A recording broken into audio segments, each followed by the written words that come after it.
Look at this game. Isn't it beautiful? Don't you want to see how I did it? If your answer is yes, you are in the right place. I really enjoy drawing pixel art because most of the time it isn't about drawing what you want to do, but drawing what looks like what you want to show. That happens because we often draw on a small canvas like 32 by 32 or 16 by 16.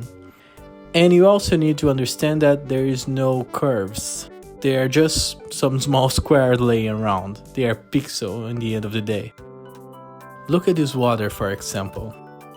It looks way more complex than it is.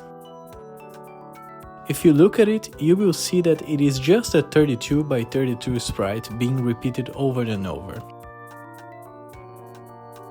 The first layer is just blue. Nothing more. Actually, this is the same thing as before. But if you look at the next layer, you will start to see some darker areas. They are supposed to represent some irregularity of the water. Some parts are deeper than others, and also to give some texture to it.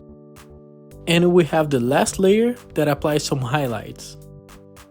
This layer is really similar to the darker because it is just random shapes, and there's no right or wrong. They just need to fit together like a puzzle. For example, I could draw random circles in any possible different way and it would work. Then we add some animations. For that I created 4 frames. And in each frame I added the white highlights all over again to give the feeling that it is moving. And to improve this feeling, I moved the darker layer 1 pixel up and 1 pixel down in every 2 frames. And that's it. If you put everything together, it is a beautiful water. You must be thinking now, why did you have to divide it into 3 layers? I mean, you don't have to, but first, it's easier to animate this way.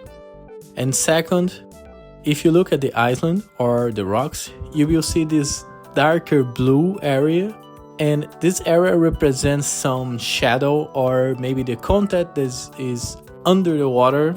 And to make it appear that it is under the water, I can't put it above the water. So basically, I need to put it in between the highlight and the darker part and the blue part to give this effect.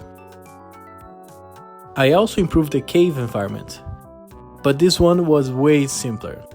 I just added 2 more layers of a random terrain and added a blur between them to give the impression that there is one on top of each other. I don't know if I'm really happy with the results, but this is way better than what it was before. But to make a game, we need more than aesthetics. So I also improved some mechanic like the camera movement, for example. If you try the last version of my game, you will notice that you could move freely for the entire map. And this is not good. You could literally get lost and have to close the game and open again to find your character.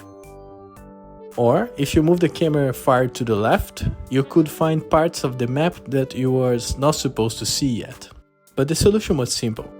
I just need to lock the camera into some area.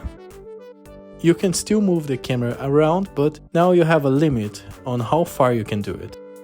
I also decided to pay more attention to the inventory, adding more slots with 3 different tabs, each tab having 30 slots. But they are locked. To unlock that, you have to equip your bag. Each bag will give you more slots as you progress into the game. For example, this first bag gives you 4 slots. And since you have a lot more slots, you may need some help to organize it. So I create this sort button. You just need 1 click and you are ready to pick up more items.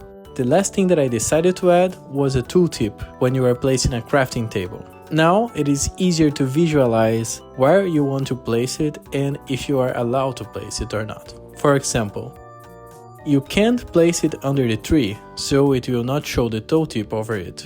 But if you choose any other place, it's fine. That's it, everyone. Thank you again for watching this video, and thank you even more for helping me reach the 100 subscribers. Don't forget that I have a Discord channel where I post the updates of my game every day, and see you in my last video.